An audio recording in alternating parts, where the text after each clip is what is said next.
Cuando se pronuncia su nombre, se sabe que se alude al fundador de la sociología moderna en el país y a una de las mentes más fecundas de las ciencias sociales latinoamericanas. Orlando Fals Borda nació en Barranquilla el 11 de julio de 1925. Murió en Bogotá el 12 de agosto de 2008 a los 83 años de edad, colmado de honores y el reconocimiento de la comunidad científica nacional y extranjera.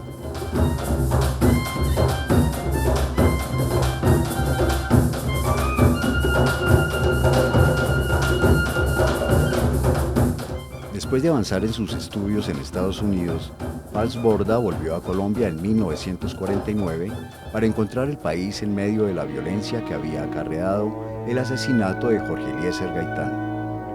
Además de la calidad académica de sus libros, el temprano éxito de Fals estuvo asociado a una característica permanente de su obra, el estudio de temáticas socialmente relevantes. Su actividad tuvo frutos en diferentes áreas, ¿no? Es un verdadero creador de innovaciones, de transgresiones, es un arauto de otros tiempos, un hombre muy comprometido todo el tiempo con el pueblo, con la injusticia social, con un futuro humano, no solo para su país, Colombia, sino que para Latinoamérica. Creo que Fals Borda, tal como Paulo Freire y algunos otros, en un momento se tornó un hombre, yo casi diría, más latinoamericano que colombiano y casi más internacional que latinoamericano. En un tiempo en que la reforma agraria y la discusión de la situación de la población campesina estaban a la orden del día en Colombia, Fals Borda se internó en el paisaje rural boyacense de la vereda de Saucillo. Desde allí, sus intereses de investigación se fijaron en la pobreza rural, en los ofensivos sistemas de tenencia de la tierra y en los sistemas de valores de los grupos tradicionales resistentes al cambio. Estos pensamientos se encuentran en dos estudios de sociología rural: Campesinos de los Andes, 1955, su tesis de magíster en la Universidad de Minnesota, y El hombre y la tierra en Boyacá, bases sociohistóricas para una reforma agraria, 1957, su disertación doctoral en la Universidad de Florida. El estudio de Boyacá analiza esos problemas del uso y tenencia de la tierra. Y como la ideología subyacente es la de la justicia económica y social, entonces consideré que no era suficiente analizar la situación sin ofrecer alguna solución. Por eso el último capítulo, que no presenté a mi profesor Lynn Smith porque él no compartió eso, pero sí lo saqué en el libro publicado, son las bases para una reforma agraria. En los años que siguieron a sus estudios de posgrado, Fals Borda dedicó sus energías a la fundación de la Facultad de Sociología de la Universidad Nacional. Quería transmitir sus experiencias y crear una comunidad de investigadores sobre fundamentos estables. Me llamó el Acerna, que ya está el departamento de Sociología listo, que venga para acá a dirigirlo. En esos mismos días se había llegado Camilo Torres Restrepo, de Europa, con su grado de sociólogo. Entonces yo le pregunté a él, bueno, ¿a ti te interesaría colaborar en el departamento de sociología que acaba de hacerse, autorizarse? Me dijo, claro, vamos. Salió publicada, primera edición, el libro La violencia en Colombia. Eso sí que fue la tempestad. Porque por primera vez salían publicados documentos que comprometían a las clases políticas de este país. El movimiento estudiantil explotó y en las áreas rurales las asociaciones campesinas se fortalecieron y la lucha guerrillera siguió el ejemplo de otras revoluciones. La sociología no escapó a esta sacudida. Fals Borda, como investigador, deseaba conocer la vida de las comunidades mediante entrevistas, observaciones directas y consulta de archivos históricos, pero a diferencia del pasado, ahora pensaba que se debía ir más lejos. Este método de participación no tiene las respuestas, no tiene todas ellas, pero por lo menos estamos tratando de buscarlas. Y como en todo proceso científico honesto, será una búsqueda eterna, una búsqueda indefinida, donde siempre habrá campo para la crítica, para la observación y para el enriquecimiento de los modelos. Los resultados de la investigación debían retornar a las personas que lo habían producido. El investigador era solo un mediador que ayudaba a aflorar el pasado, las tradiciones más queridas y las luchas y experiencias que en otros tiempos promovieron la afirmación y el progreso. Combinar investigación bien hecha con la acción, praxis bien hecha y con la participación auténtica bien hecha,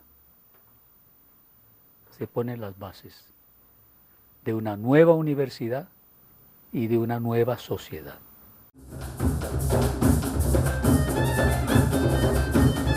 Para comprender lo que es la investigación participativa aquí en América Latina, porque hay también una corriente europea, y es necesario comprender primero qué es la educación popular. Es una innovación en la educación en Latinoamérica, es una de las experiencias más fecundas salidas aquí de Latinoamérica y que se destina a invertir todo el sentido de la educación. No practicar una educación como Paulo Freire llamaba bancaria, de arriba hacia abajo, y una educación de reproducción de toda la ideología de clases y grupos hegemónicos, sino que crear una educación con el pueblo y a su servicio. Esta es la propuesta original desde los años 60 de la educación popular. Y en los años 70, entre 60, 70 más 80, justo con Falsborda, empieza, junto con la educación popular, un otro tipo de investigación. Bueno, yo creo que sobre todo ha sido una ruptura con las ciencias sociales clásicas, más positivistas, y una ruptura de fondo, una ruptura epistemológica, ¿sí? Rompiendo la relación sujeto-objeto para la relación sujeto-sujeto, rompiendo la contemplación desde fuera de las prácticas, con una posición muy activa, muy comprometida, muy transformadora con las comunidades, y sobre todo esa ruptura yo creo que ha venido muy bien, ¿verdad?, desde los movimientos populares. Y así que empezamos incluso aquí en Colombia con Falsborda una investigación al revés, es decir, una investigación que en primer lugar confía en que las gentes del pueblo, incluso indígenas y otros más, sean capaces de producir su mismo conocimiento, sus mismos saberes.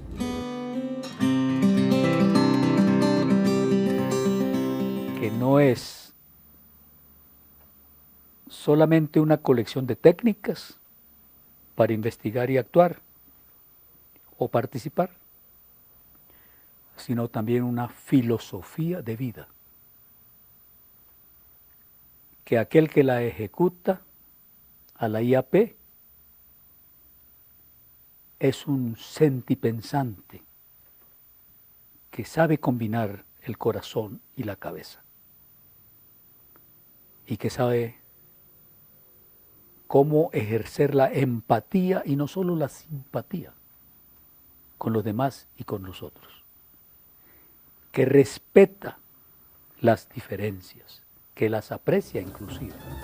En medio de estas experiencias, difundió la noción tomada de los campesinos momposinos de sentipensante, el trance de pensar sintiendo. Ese sentipensante que aparece en mis libros, eso no lo inventé yo, eso fue allí en una de las ciénagas, cerquita de San Benito Abad, cerca de Jegua, por allí, por esos sitios. Que a alguno se le ocurrió, algún pescador que iba conmigo, ¿no? Dijo, mire, nosotros sí en realidad creemos que actuamos con el corazón, pero también empleamos la cabeza. Y cuando combinamos las dos cosas, así somos sentipensantes. Un concepto tan sencillo, ¿cierto? Se entiende, es muy bonito. El primer simposio internacional de investigación, acción y análisis científico que tuvo lugar en Cartagena en 1977 fue el inicio de las discusiones metodológicas y teóricas para empezar a entender la investigación, acción participativa. Después de la oleada de seguidores y adeptos de otros países, le siguieron los congresos internacionales y los simposios regionales para evaluar las experiencias nacionales y extranjeras. El aporte de Orlando Falsborda lo conocimos en finales de los 80, básicamente en Europa. Empezamos a desarrollar muchos sus trabajos y ya coincidimos con él, sobre todo ya en los años 90, a partir de unas investigaciones que hicimos acá en Bogotá, también en Caracas, en Lima y en algunos otros lugares de América Latina. Sí puedo hablar de, por allí, la educación popular, ¿no? Y con algunos elementos de, podrían llamarse de IAP en la Argentina, ¿no? En la década del 70, en los inicios de la década del 70, fines de los 60 y 70, con un fuerte trabajo territorial y articulación, pero con los intelectuales colocados en una perspectiva de adelante de los movimientos sociales, la concepción un tanto más iluminista.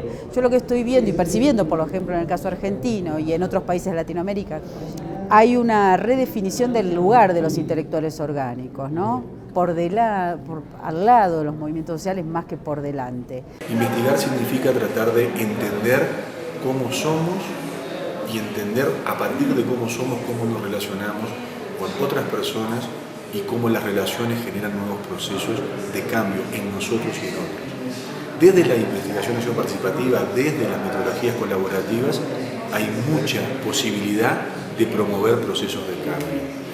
Y para promover procesos de cambio, los investigadores juegan un papel importante, sabiendo que la investigación no es solamente disciplinaria, ni es solamente académica, sino que es un proceso de construcción social, de aprendizajes y de conocimientos para el cambio. La IAP es una propuesta de construcción de conocimiento, y de un conocimiento que no es para probarlo en contra teorías o contra otras tesis que se hayan levantado. No, se prueba en la práctica, se prueba en el quehacer, en el querer cambiar la realidad. Entender que somos sujetos de cambio y que cuando investigamos también nos cambiamos a nosotros mismos es, desde mi punto de vista, la primera recomendación. Y la segunda es promover procesos de cambio anclados en las necesidades de la gente. Yo creo que la IAP entonces lo que aporta es un conocimiento para la acción, un conocimiento que informa la acción, un conocimiento que enriquece, ilumina la acción, la orienta, la comprende, la explica, y eso es un poder que los movimientos sociales requieren, que las organizaciones sociales requieren para poder fortalecer sus propuestas y fortalecer su acción. Creo que logra integrar lo que otras muchas disciplinas no hacen. Logra integrar saberes diferentes de una forma mucho más enriquecedora y que nos acerca más, de mejor manera, a la complejidad real que la sociedad tiene. Contempla métodos diversos, ¿verdad? Nos puede llegar a servir lo cuantitativo, y lo cualitativo es central, pero lo vinculamos a la acción. Tiene que pasar por la búsqueda de cambios con la gente como protagonistas de su realidad, de buscar sus alternativas, de analizar cuál es sus problemáticas, sus deseos y cómo proyectamos hacia adelante, superar la idea de eso, de los afectados como personas pasivas que asisten a lo que otros determinan, y implicar, y esto pasa por la idea de corresponsabilidades también, no es solo una tarea, no, yo siento que nuestro papel tiene mucho más que ver con facilitar esos procesos que tienen que protagonizar especialmente los actores de los territorios y de las problemáticas.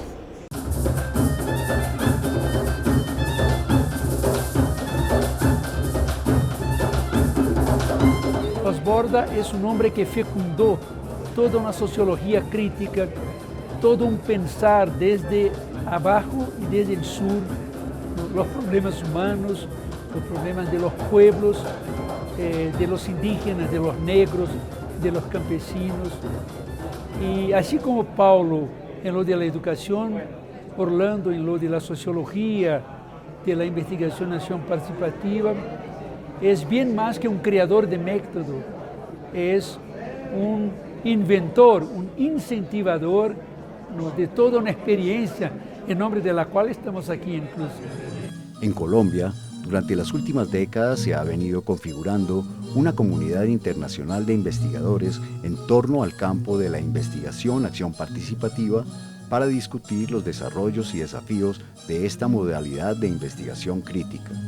Hace 4 años se organizó el primer encuentro internacional organizado por Danilo Streck y de ahí se hizo uno segundo en Dinamarca. Allí decidieron ellos que el tercero se hiciera en Colombia y aquí la Universidad Pedagógica invitó a otras universidades e instituciones amigas como la Universidad de La Salle, el CINDE y la Universidad Uniminuto y de un proceso que llevamos a lo largo de todo el año preparando en cada una de las universidades este evento en el que están presentes personas de varios países del mundo que han trabajado en investigación y acción participativa. El tercer simposio de investigación y acción participativa me ha parecido sin duda un escenario muy provechoso para el debate de la IAP en nuestros contextos. Me parece muy necesario que siendo Orlando Falsborda pues colombiano se empiece o se siga con el debate a nivel del contexto latinoamericano. Me parece que desde nosotros mismos debemos empezar como a crear estos escenarios que implican la discusión sobre nuestras propias, digamos, percepciones. Creo que es un momento interesante, ¿no?, que se está dando un proceso de reapropiación, de reutilización de la IAPE en los marcos de el alza en el campo de lo popular, ¿no?, del 2001 a esta época. El tercer simposio de la IAP en homenaje a Falsborda me ha parecido un escenario donde uno puede construir, aprender y un escenario de debate, donde podemos mirar las diferentes perspectivas de la IAP, cómo se ha aplicado en el contexto latinoamericano y europeo y cómo se traen experiencias como las de África, la discusión, experiencias como la de Brasil, las mismas experiencias de Colombia.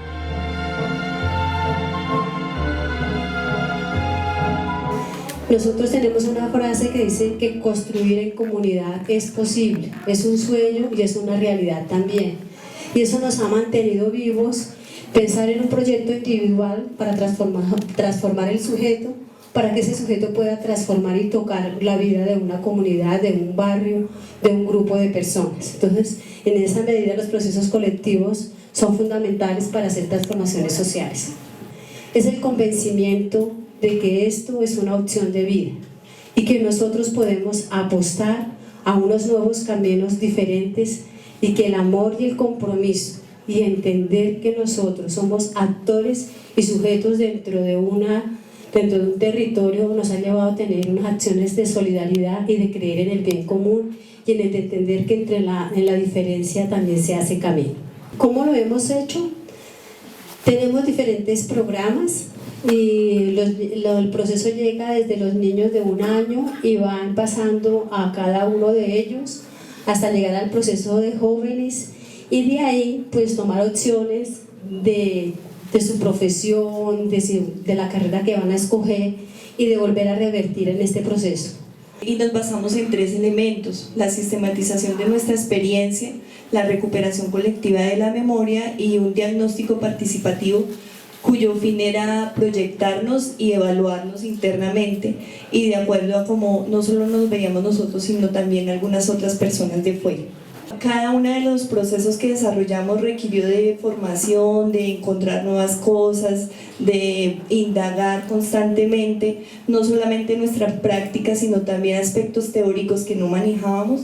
Al autoindagarnos reconocimos no solamente nuestras falencias y nuestras dificultades, sino también todo el potencial que teníamos y todos los valores que de una u otra manera marcaban nuestra existencia como organización. También evaluamos nuestras propias creencias. Finalmente interpretamos pues todas aquellas situaciones problemáticas que encontramos. Sus ideas no son fáciles de resumir. La investigación, acción participativa, tiene matices tan variados y delicados que apenas es posible formarse una imagen de su contenido y alcance. En sus textos, los hechos y las realidades se mezclan con la emoción y el sentimiento. Mi invitación es que sigamos andando por esta rica senda, que sigamos justificando la existencia de la sociología porque resulta vivencialmente fructuosa. Seguir siendo sentipensante porque ni la cabeza sola ni el corazón solo pueden hacer esta tarea, sino en tándem. Situaciones de este tipo son e invitan a la meditación y al aprendizaje. Se puede hacer, yo les aseguro que vale la pena. Vamos a cantarle a la vida, a la esperanza, a los sueños y a un nuevo amanecer. Vamos a la minga de la vida, a la minga del abrazo, de la paz y del amor. Vamos a cantarle a la vida, a la esperanza, a los sueños y a un nuevo amanecer. Vamos a la minga de la vida, a la minga del abrazo, de la paz y del amor.